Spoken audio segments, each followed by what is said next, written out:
Hi friends, I'm Katie Brinkley and you're listening to Rocky Mountain Marketing. With nearly 2 decades helping business owners, consultants, and coaches with their digital marketing, I know that social media can be an incredible tool to grow your business when you know how to do it the right way. And that's what we're going to do today. I teach you how to navigate the world of entrepreneurship and digital marketing, and hopefully you'll grow your business with a few great tips you wouldn't have known otherwise, and maybe even discover a great local business you love.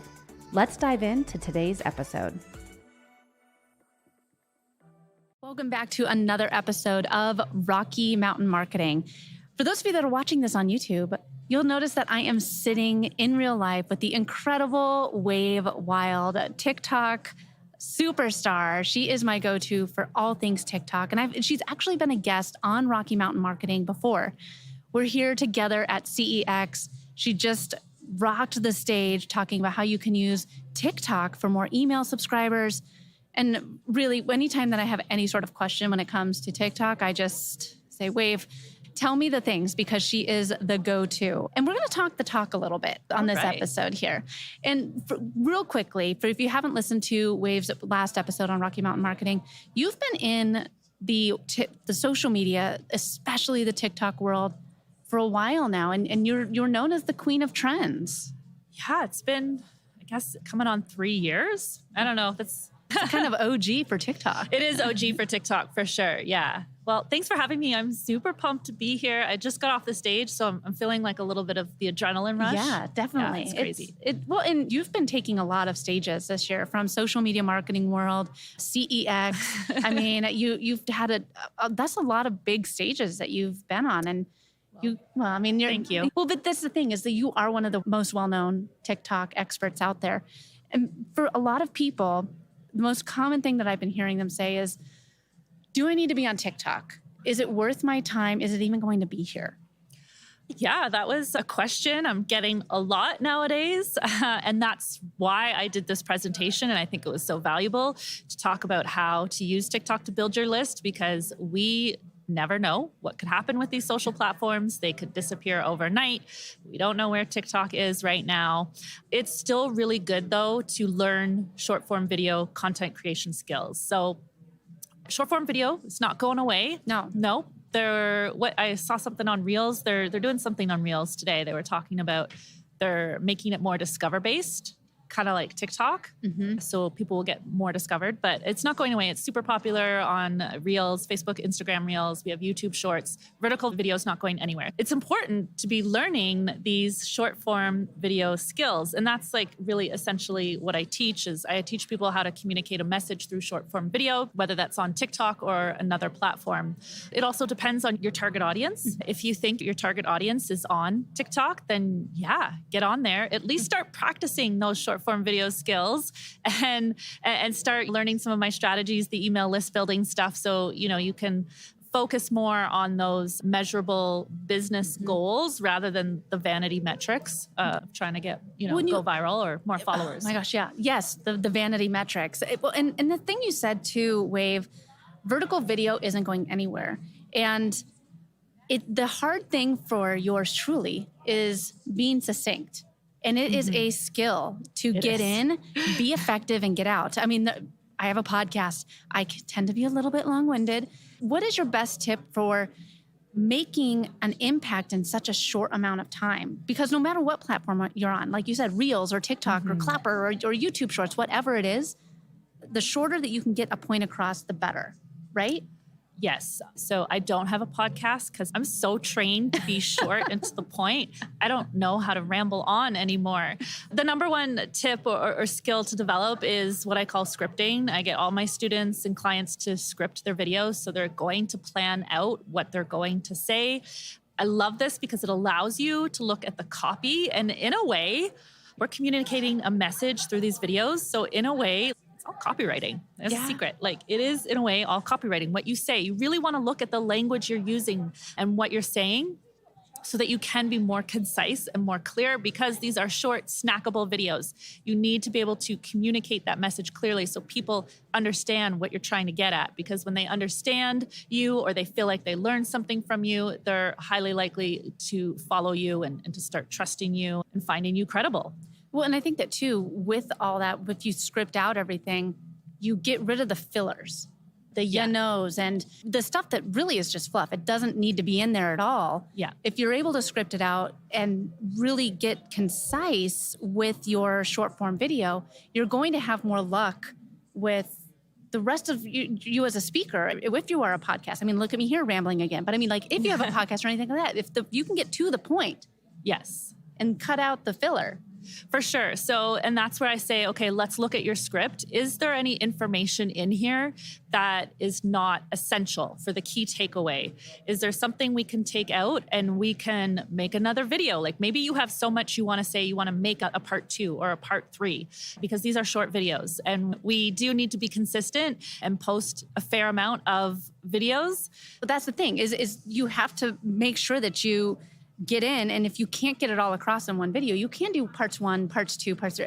I guess, is that a good practice? You can make multiple videos, or you can even take some of that information and you could put it in your comment section, and then you drive people into the comment section. You say, hey, there's bonus tips, or there's more information in the comment section, because this one's really big. You want to get people into your comment section. We know watch time and engagement is what gets you more views. More views equals more visibility. So you want to get people into that comment section, and just getting them there is the first hurdle. So if you can get them in there, it's highly likely they're going to stay, they're going to start reading things, or they might even comment. So you got to get them into that comment section. Oh man, that's such a great tip. And with that, you're given the opportunity to really even share even more expertise that you can't get across in a short form video. You were saying watch times and views, and what is the good length for a short form video these days? That's hard to say, because I feel like it's different for different niches and different industries. I would say that short form video is typically defined as 1 minute or less. However, we know on Reels, you can do 90 seconds. Shorts is 1 minute or less. I would say a typical video on TikTok is around 15 seconds. Oh my gosh. It's but really hard to get there are a lot of creators doing longer. Okay. So for instance, if you're like a food creator and you're doing recipes, yeah, you can make 1 minute videos and be really successful with watch time. I was just speaking to someone who's like, I do true crime. And I was like, awesome, because true crime is huge on TikTok. And that's a story. So if you're telling stories, people will watch longer because they get sucked into the story, and they forget about, they're getting entertained. They forget about how long they're watching the video. So they're keeping their attention. So those types of niches, you can make longer videos and have a lot of success with that. What about our niche, Wave? I mean, the coaching and consultant niche, regardless of being both social media coaches, how about for anyone that's a coach or consultant that's listening to this podcast, and they're like, well, I've noticed a drop in my views. Like everyone seems to be talking about this. What do you say? Should we try and do longer form talking videos? Should we just get in, get out? Should we change it up? I would say, you know what? If you can't get people to watch, like you have to test it. Okay, you always have to test and experiment. Yes. Look at the data. Look at the data. But typically, so this is something I do with clients. Like if they are making 45-second videos, and I go through a whole bunch of videos and we look at the data, and I'm like, okay, you're getting people to watch 20 seconds out of 45 seconds. That's actually really good. I don't get people to watch 20 seconds of my videos. That's pretty good. So let's just make your videos like 30 seconds instead of 45 seconds, and you'll see an increase in views. If you're still kind of stuck like making short videos and you're making 15 seconds or less, and you're still not getting good watch time on those, then I would suggest let's switch it up. We got to come up with some other original series, or we need to kind of focus on how we can get you to stand out, start communicating some more of your brand values, your brand messages to attract the right people, and using some more of what I would call personal branding techniques. I love it. I love it. And when I was on the stage, somebody asked a hashtag question, and when I said, well, what platform? Because it's different. And she said, well, Instagram or TikTok. And I was like, well, those are two very different strategies. Yeah. Did she ask you that in your session? Okay, so I thought maybe I would get that question because I get it all the time. I'm dying to know. So tell me. Actually, tell us the hashtags. Newsflash, hashtags are not that important on TikTok anymore. What? They're not. Just because there's so many videos? Well, no, because the algorithm is so smart. The algorithm knows who to show your content to. So hashtags on TikTok do two things.